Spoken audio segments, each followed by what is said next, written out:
Saudara-saudari terkasih, selamat hari Minggu. Liturgi hari ini menghadirkan kepada kita keramahan Abraham dan istrinya Sarah, serta kedua bersaudari Marta dan Maria, sahabat Yesus. Setiap kali kita menerima undangan ke perjamuan Tuhan dan ambil bagian dalam meja Ekaristi, Allah sendiri yang datang melayani kita. Namun Allah kita lebih dulu memilih menjadi tamu, dan bahkan hari ini Ia berdiri di depan pintu kita dan mengetuk. Menarik bahwa dalam bahasa Italia kata ospite atau tamu berarti baik orang yang menerima maupun yang diterima. Maka pada hari Minggu musim panas ini kita dapat merenungkan keindahan saling menerima, karena tanpanya hidup kita menjadi miskin. Dibutuhkan kerendahan hati, baik untuk menjamu maupun untuk dijamu. Diperlukan kelembutan, perhatian, keterbukaan. Dalam Injil, Marta berisiko tidak sepenuhnya masuk dalam sukacita perjamuan ini. Ia terlalu sibuk dengan apa yang harus ia lakukan untuk menyambut Yesus, sampai-sampai hampir merusak momen pertemuan yang tak terlupakan.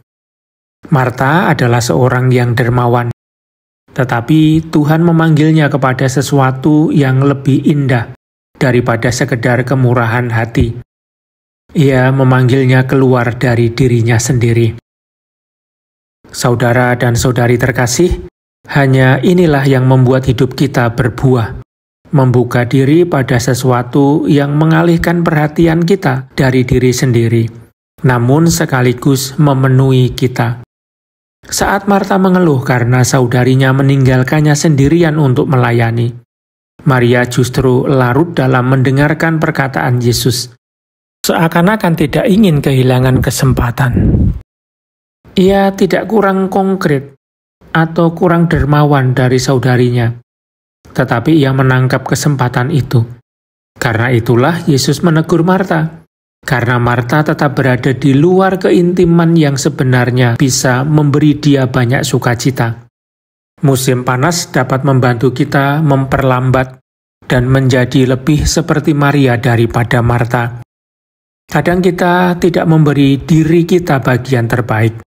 Kita perlu sedikit beristirahat, dengan keinginan untuk lebih mempelajari seni keramah tamahan. Industri pariwisata ingin menjual segala macam pengalaman, tetapi mungkin bukan itu yang kita cari. Karena sesungguhnya setiap perjumpaan sejati itu gratis dan tidak dapat dibeli, baik pertemuan dengan Allah, dengan sesama, maupun dengan alam. Kita hanya perlu menjadi tamu, memberi ruang dan juga memintanya, menerima dan membiarkan diri diterima. Masih banyak yang harus kita terima, bukan hanya memberi. Abraham dan Sarah, walaupun sudah lanjut usia, menemukan kesuburan ketika dengan tenang menyambut Tuhan sendiri dalam wujud 3 orang musafir. Begitu pula kita, masih banyak kehidupan yang bisa kita sambut. Mari kita berdoa, meneladan Santa Maria, Bunda penerima yang mengandung Tuhan di dalam rahimnya, dan bersama Yusuf memberinya sebuah rumah.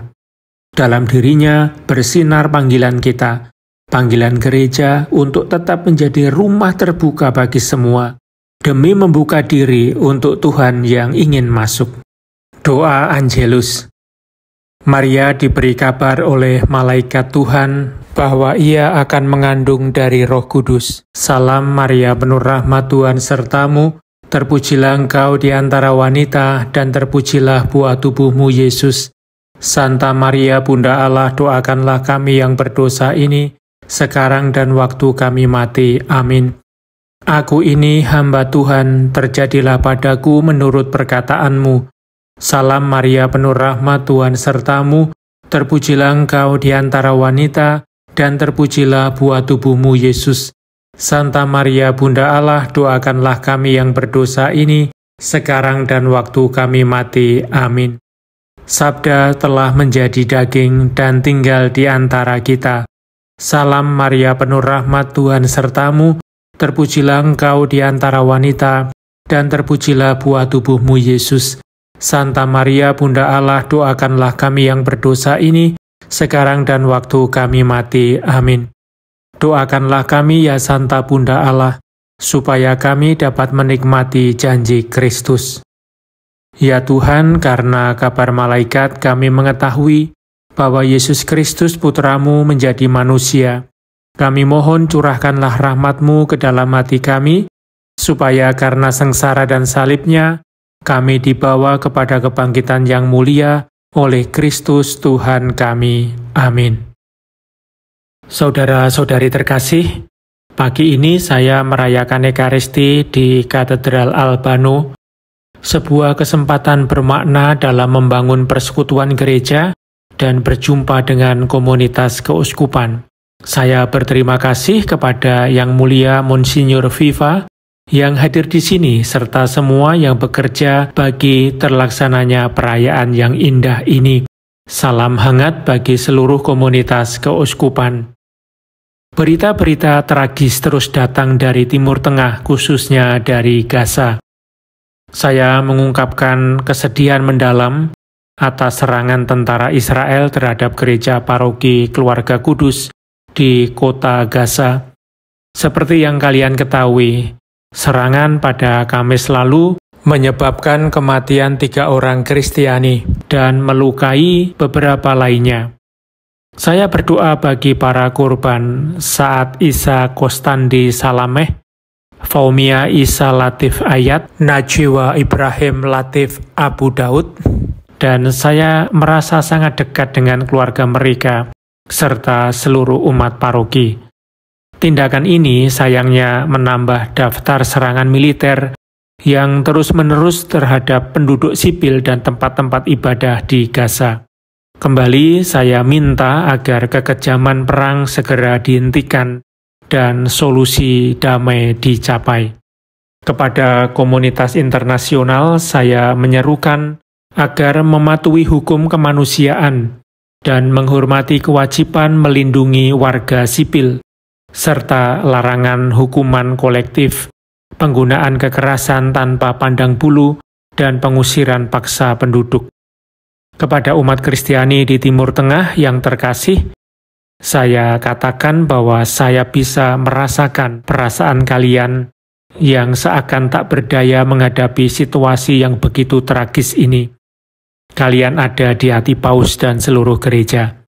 Terima kasih atas kesaksian iman kalian.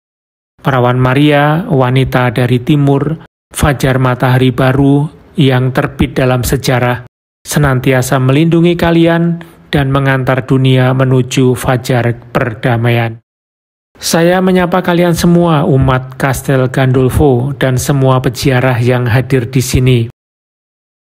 Saya juga menyapa kaum muda peserta ziarah yang diselenggarakan oleh Catholic Worldview Fellowship setelah beberapa minggu doa dan pembinaan. Saya berterima kasih kepada Forum Internazionale di Azione Cattolica atas prakarsa maraton doa untuk para pemimpin dari pukul 10 hingga pukul 22 malam ini. Setiap orang diajak berhenti sejenak selama 1 menit untuk berdoa, memohon Tuhan menerangi para pemimpin kita dan menginspirasi mereka dengan rencana perdamaian. Beberapa minggu ini, keluarga dari gerakan Focolare berada di Lopiano untuk sekolah internasional keluarga baru. Saya berdoa agar pengalaman spiritualitas dan persaudaraan ini membuat kalian teguh dalam iman dan gembira dalam mendampingi keluarga lain secara rohani. Saya menyapa para mahasiswa, dosen, dan staf Catholic Institute of Technology yang berlokasi di Castel Gandolfo. Menyapa juga kelompok pramuka AJC Jela 3 yang sedang melaksanakan ziarah yubileum yang akan berakhir di makam Beato Carlo Acutis. Juga para pemuda dari Castel di Godego yang sedang menjalani pengalaman pelayanan bersama Caritas Roma serta umat di Palermo dan Sarsina. Hadir pula kelompok folklorik O Stazzo dan paduan suara dari Alba de Tormes. Beberapa hari lagi saya akan kembali ke Vatikan setelah 2 minggu tinggal di Castel Gandolfo ini. Saya berterima kasih kepada kalian semua atas sambutannya dan saya ucapkan selamat hari Minggu.